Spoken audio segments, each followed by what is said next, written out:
হ্যাঁ রে, বাইরে যা রোদ আর গরম, এই তাতে কি বাজারে টেকার মতো আছে রে।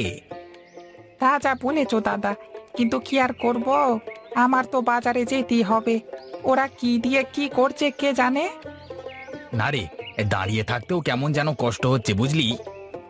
তোমার সাথে একটু কথা বলবো ভাবলাম, কিন্তু তুমি তো দাঁড়াতেই চাচ্ছ না দেখছি। বাজারে ঝুড়িটা একটু নিচে নামাও। বল দেখি, কি বলবি? হ্যাঁ দাদা, তোমার ওই পুকুরটা তো পড়িয়ে থাকে।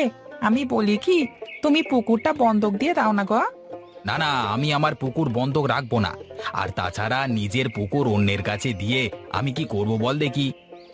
না না, সেদিন তোমাদের বাড়ির উপরে গেলাম, তা বৌদি বললো যে পুকুরটা তো পড়েই থাকে, যদি মাছ চাষ করা যেত তাহলে ভালোই হতো। তাই তোমাকে বলছিলাম আর কি। আর তোমার পুকুরটাও তো বেশ বড়ই, তাই না? না রে তপু, এই পুকুরটা আমি কাউকে দিতে পারবো না। আর তাছাড়া আমার পুকুরে আমি মাছের চাষ করব না বুঝলি। না না, তুমি ঠিক বুঝতে পারলে না দাদা। আরে পুকুরে মাছ চাষ করলে তোমার সমস্যা কোথায় বলো দেখি। অত কথা বাড়িয়ে লাভ নেই। আমি একবার না বলেছি মানে না, ঠিক আছে? ধ্যাৎ তেরিকা, তোমার সাথে কথা বলাই বৃথা। যাও, তুমি তোমার কাজে যাও, আমি চললাম আমার কাজে। হুঁ।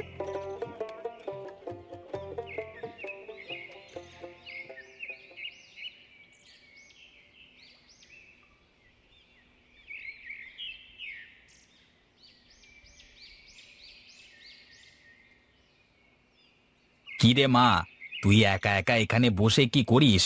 তোর মা কোথায়? বাবা, আমি তো বসে খেলা করছি। মা ঘরে শুয়ে আছে হয়তো। এই নে মা, তোর সিঙারা। তুমি সবকিছু ভুললেও আমার জন্য বাজার থেকে সিঙ্গারা আনতে ভুলো না। তুই যে আমার সবকিছু রে মা, তোর জন্যই তো আমার সবকিছু। তোকে খুশি রাখবার জন্য আমি তো বাজার নিজেও শেষ করে দিতে পারি। মেয়েকে এত ভালোবাসলে তো বিপদ। পরে দেখা গেল মেয়েকে বিয়ে দিয়ে সাথে তোমাকেও সাথে চলে যেতে হলো। শোনো গিন্নি, প্রয়োজনে আমি আমার মেয়েকে বিয়ে দিয়ে বাড়িতে ঘর জামাই রাখবো, তাও আমি আমার মা মিনুকে অন্য কোথাও যেতে দেব না। হ্যাঁ, তোমার তো আর রাজার গোলা নেই যে মেয়ের সাথে মেয়ের জামাইকেও বসিয়ে বসিয়ে খাওয়াবে। সেই তো রোজ 2-4 টাকা করে রোজগার করো। আমি যে ক পয়সা রোজগার করি তাতে তো আমাদের ভালোই চলে যায়, তাহলে সমস্যা কোথায়? সমস্যা কোথায় সেটা তুমি সময় হলেই বুঝতে পারবে। বেশি কথা না বাড়িয়ে যাও তো, এই বাজারগুলো সব ঘরে নিয়ে যাও।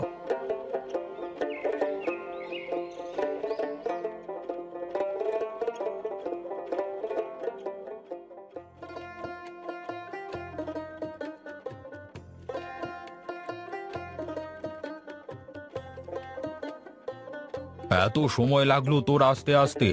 এত সময় বাড়িতে কি করছিলি বল দেখি। এই গরম আর রোদের ভেতরে তুমি একটু বাইরে বেরিয়ে দেখো না। মুখে মুখে তর্ক করাও শিখে গেছিস? হ্যাঁ, তোর মতো বয়সে রোদ কি আর বৃষ্টি কি এসব আমরা বুঝতাম না বুঝলি। হ্যাঁ, সবাই একই কথা বলে। তুমি তো যাচ্ছ বাড়িতে, এখন যাও, তারপর বুঝবে। হয়েছে হয়েছে, নে এবার এসে বস এখানে। আমি একটু গোসল করে খাওয়া দাওয়া করে তারপর আসবো, ঠিক আছে? শোন, দেখে শুনে বেচা কেনা করিস কিন্তু। আর বাজারে বেশ চাপ আছে, যে কোনো সময় মাছের দাম বেড়ে যেতে পারে, ঠিক আছে? ঠিক আছে, ওসব নিয়ে তোমাকে ভাবতে হবে না, তুমি যাও।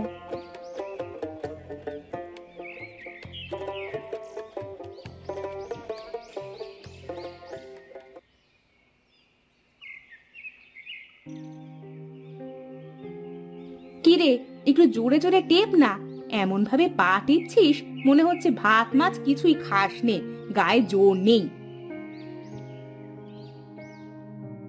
আচ্ছা মিনু, আমি তো তোর সৎ মা, কিন্তু তুই সব সময় আমার কথা শুনে চলিস কেন? আমি তো তোমাকে আমার নিজের মা মনে করি, তাই তুমি যাই বলো না কেন আমি কিছুই মনে করি না। তুই সত্যি খুব ভালো মেয়ে রে মিনু। তোর বাবা সত্যিই তোকে খুব ভালোবাসে। বাবা ছোটবেলা থেকেই তো আমাকে সবচেয়ে বেশি ভালোবাসে। তোর বাবা মনে করে ও যখন বাড়িতে থাকে না তখন বোধহয় আমি তোর সাথে খারাপ ব্যবহার করি, তোকে দিয়ে সব সময় কাজ করাই। তোর বাবা কিছু বললে তুই বলিস, কেমন? তুমি কিচ্ছু চিন্তা করো না মা, আর আমি বাবাকে কিছুই বলবো না। এক কাজ কর, তুই একটু বাইরে গিয়ে উঠোনটা ঝাড়ু দিয়ে দিবি মা। আমার শরীরটা সত্যি একদম ভালো লাগছে না, তা না হলে তোকে বলতাম না। না মা, আমি তো দেখতেই পাচ্ছি তুমি অসুস্থ, তোমাকে আর কিছুই বলতে হবে না।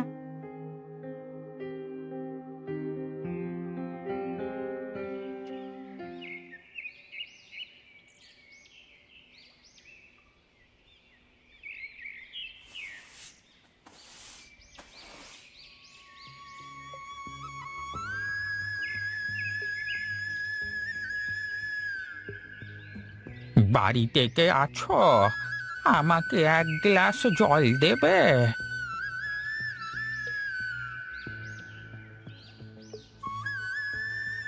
কে তুমি? তোমাকে তো চিনতে পারলাম না।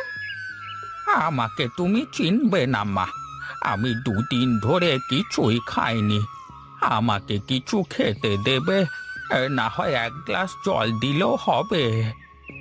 তুমি বারান্দায় এসে বসো, আমি তোমার জন্য খাবার নিয়ে আসছি।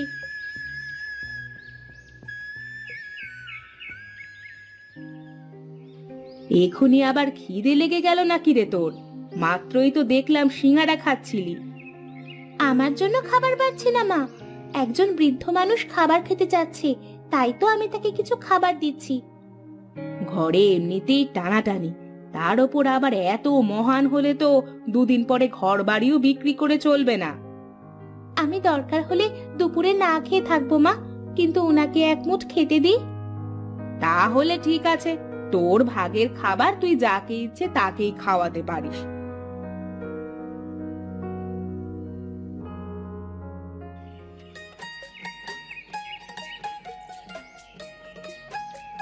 এই নাও তোমার খাবার, এবার খেয়ে নাও তো দেখি।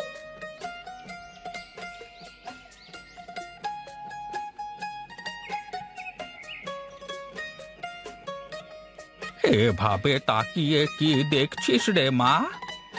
কিছু না, তুমি খেতে থাকো।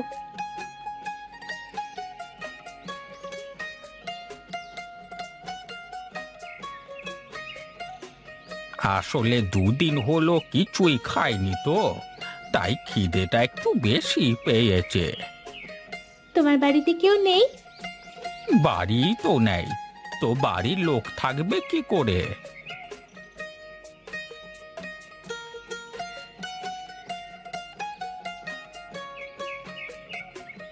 ঈশ্বর তোর মঙ্গল করবে রে মা, তুই এক ক্ষুধার্তকে খাবার দান করেছিস, জীবনে তোর খাবারের অভাব হবে না।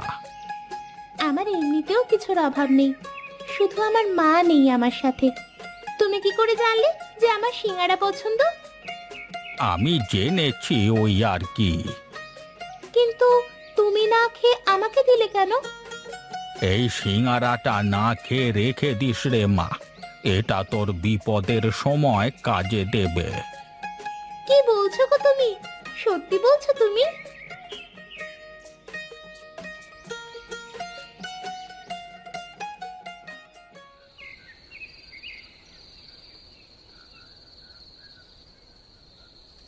আমার সবকিছু শেষ হয়ে গেল গিন্নি, এখন আমি কি করব? এতগুলো টাকা আমি একসাথে কি করে পাবো? তোমাকে কতবার করে বলেছি একটু হিসেব করে চলো, না তুমি তো তা শুনবে না। মেয়ে যখন যা বলবে তখন তাই করতে হবে। এটা তুমি কেমন কথা বললে? এখানে মিনুকে টানছো কেন? টানবো না? ও না থাকলে তো আমাদের দুজনের কোনো চিন্তাই থাকতো না। দেখো, আস্তে কথা বলো, মেয়েটা আমার শুনে ফেলবে। শোনুক, তাতে আমার কি? ও তো আর আমার নিজের পেটের মেয়ে নয়, আমি ওর সৎ মা। হাজার করলেও সৎ মা কখনো আপন মা হতে পারে না। দেখো, তোমার দোহাই লাগে, তুমি চুপ করো, মিনুমা শুনতে পেলে অনেক কষ্ট পাবে। আচ্ছা ছাড়ো, এখন বলো তাহলে এখন কি করবে তুমি? আমি জানি না আমি কি করব, কিন্তু দুদিনের মধ্যে প্রতাপ বাবুর সব টাকা দিতে না পারলে আমার বাড়ি পুকুর সব নিয়ে নেবে। কি যে করি!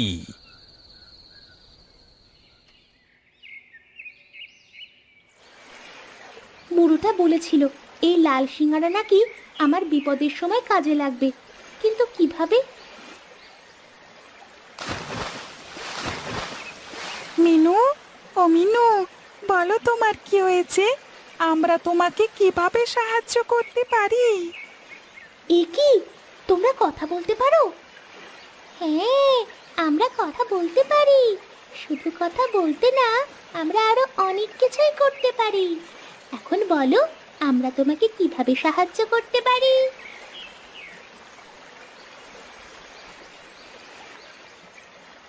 তুমি কিচ্ছু চিন্তা করো না মিনু, তুমি তোমার বাবাকে পুকুরে জাল ফেলে মাছ ধরতে বলো।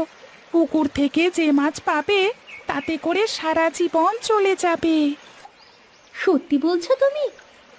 হ্যাঁ গো, আমরা লাল মাছ আর নীল মাছ, আমরা মিথ্যে বলি না। আর হ্যাঁ, এই পুকুর থেকে আর কোনোদিন মাছ পোড়াবে না।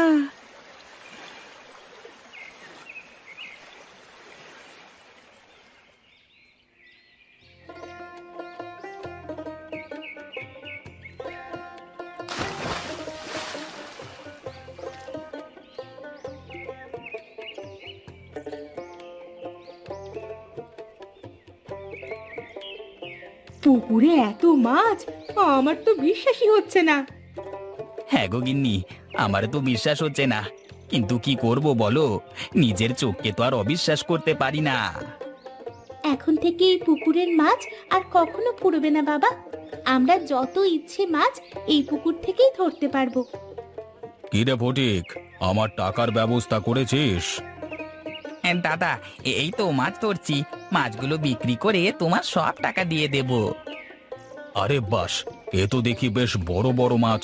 তুই এক কাজ কর, তুই আমাকে মাছই দিয়ে দে, যে টাকা পাবো সেই দামের মাছ দিয়ে দে, তাহলেই তো হলো।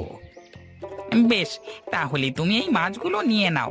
আর শোনো, তোমার মাছ লাগলে আমাকে বলবে, হ্যাঁ? আমি মাছ মেরে তোমাকে দিয়ে আসবো। এই নে, এই টাকাগুলো রাখ, আর বাকি মাছগুলো তাহলে কালকে পাঠিয়ে দিস। আমি গিয়ে লোক পাঠিয়ে দিচ্ছি, হ্যাঁ, ওরা এসে মাছগুলো সব নিয়ে যাবে।